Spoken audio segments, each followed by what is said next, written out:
All right. Back day is on the agenda. I uh, I forgot I had to mow the lawn, so I'm only gonna have an hour because on the weekend this Planet Fitness it's not open 24-hour like one would hope it to be, right? It's open 24/5, 24 hours during the week, then 6 to 9 during the weekend. Not awesome for the uh, let's call it a tentatively scheduled lifter like myself, right? I'm kind of, I've been known to get my schedule a little bit out of whack with reasonable consistency, but it's only one muscle group. That's more than enough time.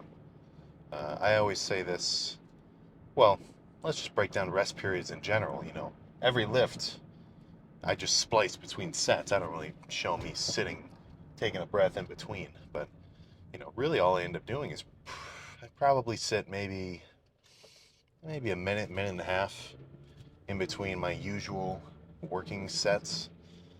Any longer than that, I mean, it's probably just not necessary, right? You'll you'll probably be able to get a good set in of, let's say you're working up to your normal weight for lat pull downs. After a minute and a half ish, you caught your breath, you're ready to do another one. And if you actually go, if you're going shorter than that, like, oh my goodness, if you're like if you got a timer, I see the timer a lot. Um, I don't know. I'm just not a huge fan of the idea in general, right? Like the amount of time I need to rest between sets, it's kind of dependent on the set, right? Because I'll do a set of pull downs. I'm gonna sit down. I'm gonna catch my breath, and then I pretty much go when I feel ready, right? As soon as I feel ready to do another set with pretty much the same amount of intensity, then I'll get up and do it, right? So for me, when I do 10, 11 sets per body part, per lift. Back, that means I'm only going to do about 11 sets. That pretty much ends up adding up to about a 45-minute lift. I could probably do 30 if I was really rushing it. Or not rushing, but like really making sure I do everything efficiently. But about 45 minutes. Arms would be a little bit longer. I'm doing two muscle groups, so twice the number of sets, right? So, if I were to recommend to you how long to rest, I mean, just catch your breath, wait till you feel ready, and then do another one. I would not want to limit the intensity of my sets by, resting 30 seconds, right? It's just not going to be enough time to even, I mean, for me, even just like fully catch my breath, not only kind of start to recover the muscle that I'm working, right? Reoxygenate it or, whatever the fuck. So I already slammed the pre.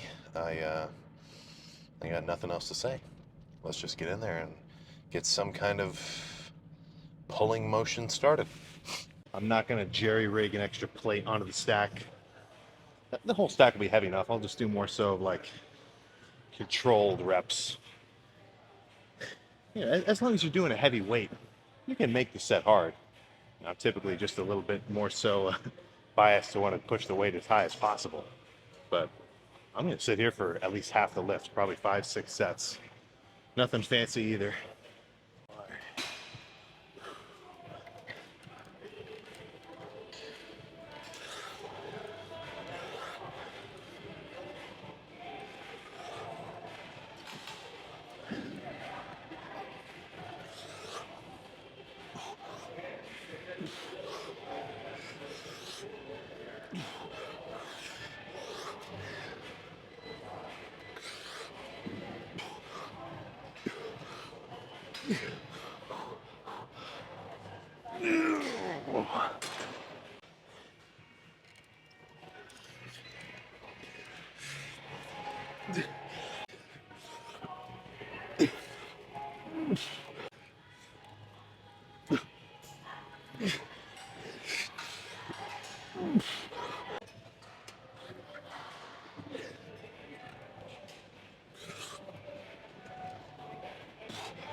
Oh my goodness. Okay. I'm not sure what I'll do next. This back day is pretty much just starting off with the fucking basics. Fucking ton of pull downs and now some seated cable rows. I'm not a massive fan of the V-bar where you're holding on like this. I don't know. I mean, I like it. Like I can feel my back, but I get a way better contraction. Like I feel like I can squeeze harder with a grip that's like at least shoulder width. So whole stack here. Let's just throw it around for a couple.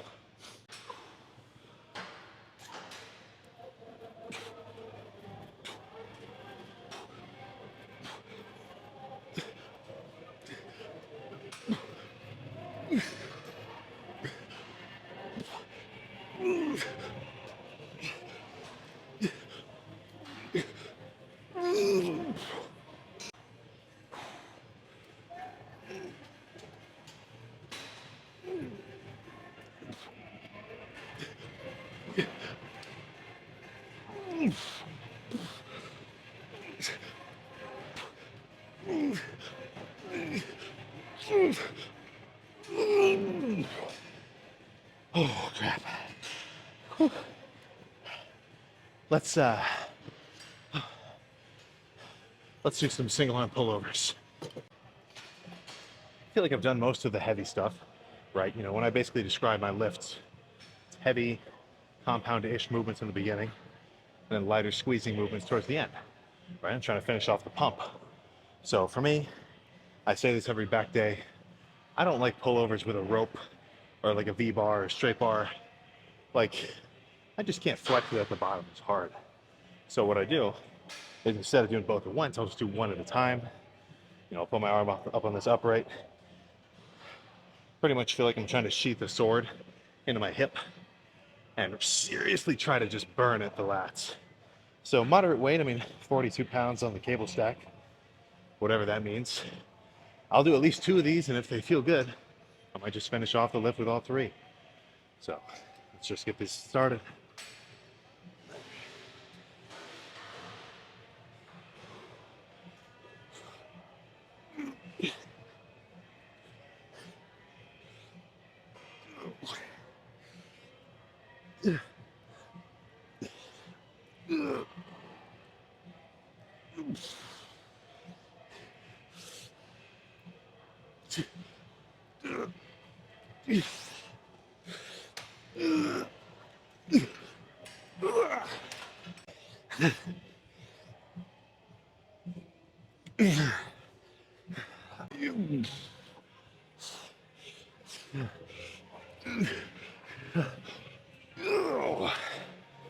Oh yeah. Okay. Lats are burning. Oh my goodness. Oh. In terms of essentially like practice for getting a mind muscle connection with your lats, I feel like this is probably the easiest method, right? Like doing these light, you've got no choice but to be fucking flexing your lats. So, I don't know, the most contracted portion of the rep, right at the bottom, I feel it deeper in my lats than any other movement. So, definitely benefit in doing a variety of movements, right? Like I'm not lifting so much weight with these sets, not even close to the amount of tension that I have in like a pull down or a row, but the squeeze is just on a different level. So good swinging form, strict form, whatever the fuck you want to do. As long as you do 8 to 12 hard sets, or somewhere close to that range, you know, a little above, a little less, close enough, and you get a good pump, you had a productive lift. So let's go Speaking of pumps, let's go check it out. There we go. Perfect. So, was that so complicated? Pull downs, cable rows, and pullovers. Literally the only three movements, well, the only main three movements for back, right? You know, like for chest, you got pressing and then you have flies. Back's a little more complicated because you can pull down, you can pull toward yourself, and you can do a pull over. But, you know, only three movements. And that gave me this pump that we're about to see here.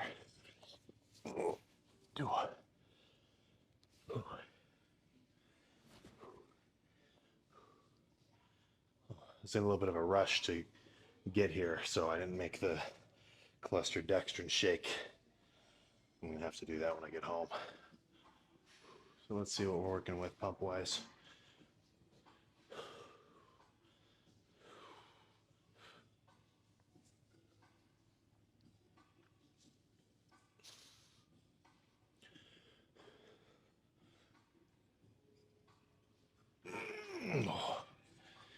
Not bad.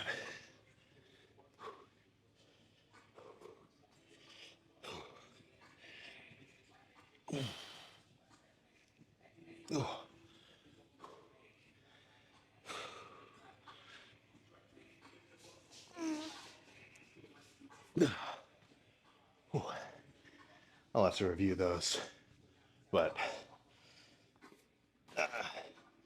I'd say that was a pretty goddamn successful lift, right? A lot of tension, a lot of burning, especially towards the end, and then the pump as we see here.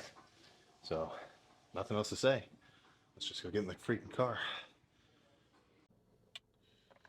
There we go. All right. So, I gotta get home quick, man. I can feel myself losing size. I need to get some cluster dextrin into my system. But I mean, back pretty efficiently thrashed, especially because I was kind of I was a little bit late today. But I mean, that whole lift's from, well, you know, obviously kind of a 10-ish minute warm up. You know, for me, back warm up, it just ends up being doing a couple of light-ish single arm cable pull downs on the normal cable stack, and then I drop it to about shoulder height, do some rows, drop it to the floor, do some kind of you know, upper back shrug slash rows, and then you know, after that I'm pretty much ready to pull some weight. Right, I do a little bit more of a warm up if I'm going to start with something like um, you know, bent over barbell rows. Because, you know, obviously, not only am I loading my back with a ton of fucking tension, you know, I've also got my hamstrings in play, glutes a little bit, lower back. You know, I'm not gonna jump into like 365 bent over rows out of nowhere. He'd really just be asking for trouble at that point. So doing stuff like that where the first movement isn't like a chest supported row, I do kind of ease into it. You know, I do a plate, bend over, a couple of reps, 2, 3. Honestly, the same sort of setup as that I do for bench. Just get it gradually exposed to the weight, quick enough, quick enough where I don't fatigue myself, but you know, with enough reps and weight increments where I feel like I'm actually warm, right? Because you know, my mentality, you know, my sort of go-to style of lifts for pretty much the last couple of years has been start off with basically as heavy as weight as possible, right? You know, for actual reps. I'm not talking about starting with a single. I'm saying for chests, as an example, I'm not going to start off with pec flies and you know, burn out before I move on to heavy pressing. You know, I'd want to start off with heavy incline bench, heavy incline Smith, incline dumbbell, incline hammer strength. A little bit of a theme with the incline, but you know, I just feel like the whole point of training is to give yourself a stimulus that's so intense that you have to adapt to overcome it, right? Like if you just go into the gym and you don't do, like your sets aren't intense at all, you're just moving around weight that you know you can. Like, if I were to go in and do like 225 on incline for like 15 reps, let's say I did 5 sets of that, then 3 sets of like just only 2 plates on the hammer strength press, and then maybe 2 sets of flies on the pec deck with half the stack, all 10 reps, not really pushing myself at all. I'm not gonna make any fucking progress. I'm doing something which is well within my capacity, right? For me, effective training is where you're really pushing yourself to the limit, right? You know, Obviously, when you're doing sort of a more compound movement like squats or bench, it's going to be a bit easier for you to, actually reach like conventional failure. When I'm doing squats, I know for a fact, or at least with a high degree of certainty, there's no chance I'm doing another rep. Now, ideally, I should still go for it and fail it, but that's a little bit scary sometimes. And then with bench, unless I've got safeties, I definitely want a fucking spotter, because when I'm doing a heavy set, I want to get to a point where I just can't do another complete rep, and I need somebody to pull it off me. But so in terms of like intensity there, right? You got a pretty simple cue. You'll get to a point where you just can't do another one. But when it comes to movements where you can do partials, like with pull downs or pullovers, pec flies, stuff like that, the line of where failure is a bit more blurred, right? Because is failure when you can't touch your hands together on a pec fly? I don't think so, because I can still burn out, do some fucking partials, right? Seriously get some burning action going on. So when it comes to movements where you can do some legit partials, you're really just gonna have to go hard enough to where you can think to yourself afterwards, oh yeah, that was a good set. I feel like I've said this exact speech pretty recently, but the more that you do that and actually push yourself, the easier it's going to become, right? Like my level of exertion on, let's say, a set of machine curls, right? Like there's one machine I like. You sit down, you got the 2 handles, doing both arms at once. The amount of just intensity that I have to do to say, okay, that was good. I like that set. It was definitely, like, I can guarantee it's way higher than it was in the beginning of my lifting career, as it were. Right? Like, when you can do partials, sometimes you can sort of get like numbers can kind of mess with your mind, right? Because if you have the idea, okay, I'm gonna do 10 and that'll be good, right? Who knows, man? Maybe you had fucking 15. Maybe you had 20 and you just called it a 10 because it was starting to burn, right? Really try to make sure you just go as hard as you can, not as hard as you feel like you can, if you get what I'm saying. But I don't know, I feel like I'm rambling. I'm low on carbs. I need to replenish myself with, well, for one thing, a fucking cluster dextrin shake when I get home.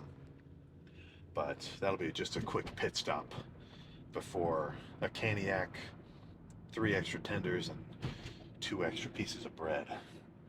So cardio in the morning. Not much more left to bulk. Trimming down soon-ish.